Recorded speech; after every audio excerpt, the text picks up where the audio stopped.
আসসালামু আলাইকুম। আমি মোহাম্মদ রশিদুল ইসলাম, বীরগঞ্জ রাজু কুকারিস। আমি ব্যবসায়ের পাশাপাশি কৃষি কাজ করে থাকি। আজকে আপনাদের পর্বে থাকবে আলু। যে আলু আমি বলেছিলাম যে আলু আমি কি গরুকে খাওয়াবো না, আজকে আমি আলুর দাম ভালো পেয়েছি। আলুর দাম আজকে 16 টাকা কেজি। এই জ্ঞানের আলু কেউ খায় না, সেই আলু আজকে 16 টাকা কেজি আজকে দিয়ে দিয়েছি আমি আলু। আলু এক একটা ওজন হয়েছে আমার অনেক বড় বড়। আলুর ওজন হয়েছে আপনার মনে করেন হাফ কেজি, 400 গ্রাম, 300 গ্রাম। এত আলু বড় বড় হয়েছে, দেখেন অনেক সুন্দর সুন্দর বিগ আলু। এত আলু আমি প্রথম এই লাইফে আমি আমার জমিতে আমি প্রথম তৈরি করেছি। 400 গ্রাম, 350 গ্রাম, 500 গ্রাম পর্যন্ত আলু হয়েছে আমার। এত সুন্দর অনেক আলু। আলু আমি এই যখন পটল লাগিয়েছে, এখন আলু উঠে গেল আমার। এই যে পটল থেকে গেল, পটল এখন কয়েকদিন পরে পটলের চিকিৎসা চলবে। এই দেখেন আরো অনেক আলু চলতেছে, এখানে লোড হচ্ছে আলু। আজকে কিছুক্ষণের মধ্যে আলু তোলা শেষ পর্যায়ে চলে যাবে।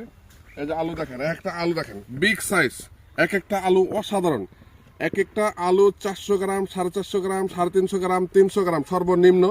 দেখেন অনেক আলু, এখানে দেখতে পাচ্ছেন অনেক হিউজ পরিমাণ আলু। খালি আলু আর আলু।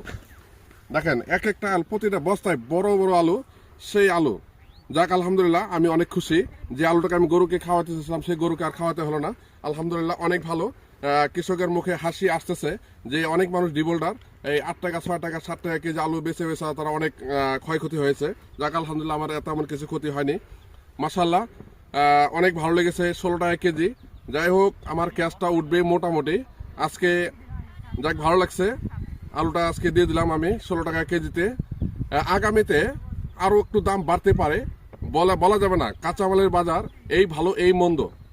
যাই হোক, আজকে এই পর্যন্তই। আগামী থাকতেছে নতুন একটা কালেকশন নিয়ে আসবো আমরা বীরগঞ্জ রাজু কুকারিস পক্ষ থেকে। আসসালামু আলাইকুম।